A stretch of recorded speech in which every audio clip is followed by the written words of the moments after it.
शोभराज जिंदल का शांत और ठंडा चेहरा शालिनी को देखकर एकाएक फादरली एटीट्यूड में बदल गया था। लेकिन ना जाने क्यों उनके मन में एक अजीब सा डर सता रहा था।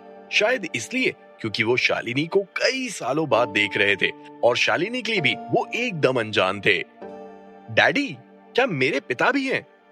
शालिनी का चेहरा जो बीमारी की वजह से पीला पड़ गया था, वो अचानक से ब्लश करने लगा जब शालिनी ने ये शब्द अपने आप से कहे।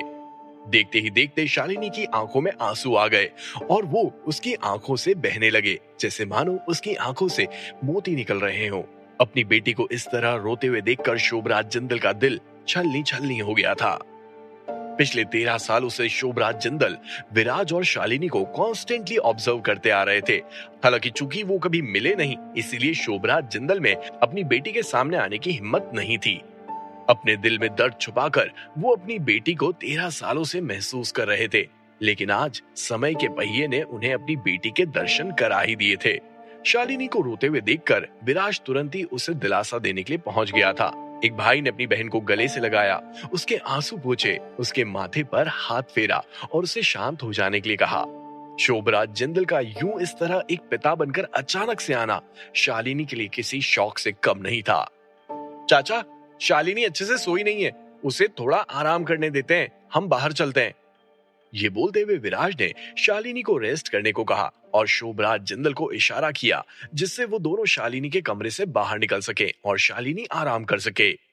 आज सुबह जब शोभराज जिंदल ने विराज को कॉल किया तो उन्होंने बोला था कि उन्हें उसे कोई बुरी खबर देनी है। एक बुरी खबर तो विराज के सामने आ चुकी थी, लेकिन उनके पास ऐसी कई खबरें थी जो विराज को परेशान कर सकती थी। 13 साल से एक बाप ने अपने बेटे के लिए बहुत कुछ रख रखा था। हालांकि विराज को किसी भी खबर से कोई लेना देना नहीं था। उसे तो बस अपनी बहन शालिनी की फिक्र थी और वो अच्छे से आराम कर सके, इसलिए विराज ने शोभराज जिंदल को अपने साथ आने के लिए कहा था। बेवकूफ इंसान, 13 सालों से तुमने उसे मेरे बारे में कुछ भी नहीं बताया। ये बोलते हुए शोभराज जिंदल ने विराज के चेहरे पर हल्का सा चांटा लगा दिया था। इसे आप बाप का प्यार समझ सकते हैं। चांटा बहुत ही हल्का था। उनका बेटा फाइनली घर आ गया था और शोभराज जिंदल अब बिल्कुल भी नहीं चाहते थे कि उनका बेटा वापस से घर छोड़कर गरीबों की तरह दुनिया में बसर करे। उनका विराज के लिए और शालिनी के लिए फ्रस्ट्रेशन साफ साफ दिखाई दे रहा था। एक जमाने में मुंबई का बिग बॉस कहे जाने वाले शोभराज जिंदल लोगों की नजरों से गायब हो गए थे। 3 बार मुंबई की काया पलट करने के बाद हाल फिलहाल वो ये देख रहे थे कि उस थप्पड़ की आवाज से कहीं उनकी बेटी की नींद तो नहीं खुल गई। तुम भी जानते हो कि जिंदल परिवार कोई हंसी खेल नहीं है कि जब मन किया छोड़ दिया और जब मन किया वापस आ गए। अगर तुम्हें वापस आना है तो तुम्हें एक टेस्ट देना होगा। मैंने इसके लिए बहुत लड़ाई की, लेकिन शोभराज जिंदल ने देखा कि उनकी बेटी आराम से सो रही है और इसी के साथ वो वापस विराज की साइड आ गए और एक केपेबल और डिग्निफाइड मैन की तरह विराज को देखने लगे। हालांकि जब उन्होंने विराज को उस टास्क के बारे में बताया जो जिंदल परिवार ने उसे करने के लिए दिया था, तो उनके एक्सप्रेशंस पूरे डार्क हो गए थे। अगर उनका बेटा घर वापस आना चाहता है तो उसे जिंदल परिवार का सो कॉल्ड टेस्ट देना होगा। इस बात से शोभराज जिंदल बहुत ही ज्यादा फ्रस्ट्रेटेड और अपने बेटे के लिए गिल्टी महसूस कर रहे थे। कोई बात नहीं, मेरे पास भी घर आने के मेरे खुद के अपने कारण हैं और मुझे इससे पहले कि विराज अपनी बात रख पाता, एक फीमेल नर्स दौड़ते हुए आई और जोर जोर से चिल्लाने लगी। क्या शालिनी की फैमिली यहाँ पर है? कौन है शालिनी के साथ? शालिनी को ब्लड ट्रांसफ्यूजन के लिए लेकर जाना है। कहाँ है उसके परिवार वाले? और इसी के साथ विराज और शोभराज दोनों के चेहरे शॉक्ड रह गए थे। मैं उसका भाई हूँ। तुरंत विराज के मुंह से ये शब्द बाहर आए। मैं उसका पिता हूँ और ये मेरी गलती है। नर्स के बोलते ही विराज और शोभराज जिंदल दोनों के चेहरे पर परेशानी के बादल नाचने लगे थे। दोनों भागते हुए शालिनी के वीआईपी रूम में पहुंच गए थे, लेकिन तब तक शालिनी को ऑपरेशन थिएटर में ले जाया जा चुका था। दरअसल जब विराज ने इस हॉस्पिटल को खरीदा तो ये एक अरिस्टोक्रेटिक हॉस्पिटल था जिसकी इंटरनल फैसिलिटीज कमाल की थी। वीआईपी रूम में ही ऑपरेशन थिएटर था, जिससे मरीज का जाने ले जाने का समय बर्बाद ना हो और उसे जल्दी से जल्दी इलाज मिल सके। इससे पहले कि विराज और शोभराज जिंदल शालिनी को अच्छे से देख पाते, ऑपरेशन थिएटर में उसका ब्लड ट्रांसफ्यूजन का काम शुरू भी हो गया था। ऑपरेटिंग रूम में डॉक्टर्स और नर्सेस समय से लड़ाई लड़ रहे थे, जिससे वो शालिनी को मौत के मुंह से बाहर निकाल सके। जैसे ही ब्लड मैचिंग का काम पूरा हुआ, वैसे ही शोभराज जिंदल अपना माथा पकड़कर बेड के पास बैठ गए थे। उनके और शालिनी के बीच में 1 मीटर का फासला भी नहीं था। अपनी बेटी को बीमारी से तड़पता हुआ देखकर एक बाप का दिल पसीज गया था। उनके मन में तरह तरह की भावनाएं दौड़ने लगी थी। अगर शोभराज जिंदल को पहले पता होता कि उनकी बेटी की हालत इतनी खराब है, तो वो इतना समय बर्बाद नहीं करते। कहीं ना कहीं शोभराज जिंदल अपने आप को पूरी तरह से दोषी मान रहे थे, क्योंकि उन्होंने विराज और शालिनी पर कभी इतना ज्यादा ध्यान नहीं दिया था। भले ही विराज इस हॉस्पिटल का ओनर था, लेकिन उसे भी ऑपरेशन थिएटर से बाहर निकाल दिया गया था। अब वो भी बाहर से ही अपनी बहन को देख रहा था और भगवान से दुआ कर रहा था कि उसकी बहन को कुछ ना हो। पिछले 13 साल से ये दोनों भाई बहन ही एक दूसरे का सहारा रहे थे। जब से विराज की माँ की मृत्यु हुई, तभी से विराज के लिए घर का कॉन्सेप्ट कुछ अलग ही हो गया था। सिर्फ शालिनी ही थी जिसने विराज को हमेशा एक माँ की ममता का एहसास कराया था। भले ही वो छोटी थी, लेकिन उसकी बाहों में विराज को उसकी माँ की पूरी दुनिया दिखाई देती थी।